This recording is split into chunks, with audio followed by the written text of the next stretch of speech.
ത്രിയേക ദൈവത്തിന് സ്തുതി. യേശുവിൽ സ്നേഹവന്ദനം.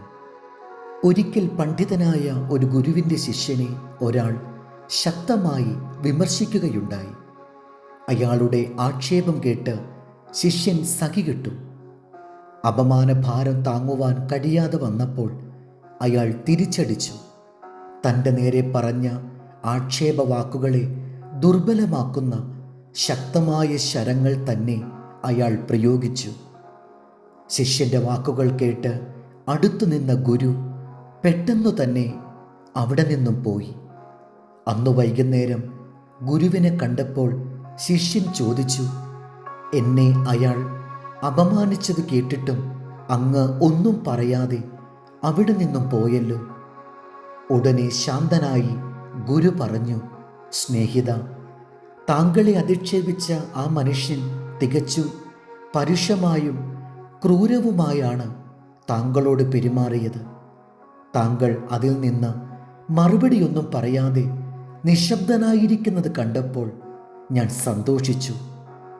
അപ്പോൾ 10 മാലാഖമാർ നിങ്ങൾക്ക് ചുറ്റും കാവൽ നിൽക്കുന്നത് ഞാൻ കണ്ടു. എന്നാൽ നിങ്ങൾ അയാളോട് തിരിച്ചടിക്കുവാൻ തുടങ്ങിയപ്പോൾ മാലാഖമാർ അവിടെ നിന്നും മടങ്ങിപ്പോയി. ഒരു നിത്യയാഥാർത്ഥ്യം ഈ കഥയിലുണ്ട്. ദൈവത്തിന് വസിക്കുവാനുള്ള ഇടം നമ്മുടെ ഹൃദയമാണ്.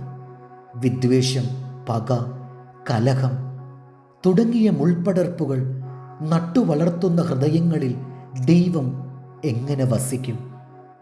ദൈവത്തിന് വസിക്കുവാൻ മനോഹരമായ ആലയങ്ങൾ നാം നിർമ്മിക്കാറുണ്ട്. എന്നാൽ ദൈവം ആഗ്രഹിക്കുന്നത് നമ്മുടെ ഹൃദയത്തിൽ വസിക്കുവാനാണ്. കുറുനരികൾക്ക് മാളങ്ങളുണ്ട്, പക്ഷികൾക്ക് കൂടുകളുണ്ട്.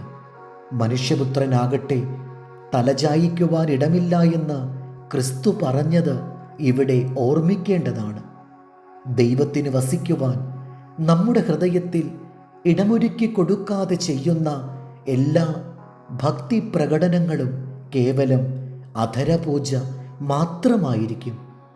സങ്കീർത്തനം 143:10.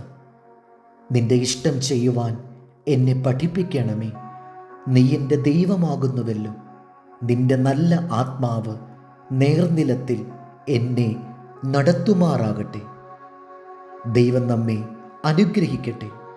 കർത്താവിൽ എളിയ ശുശ്രൂഷകൻ ഈരാളിലച്ചൻ.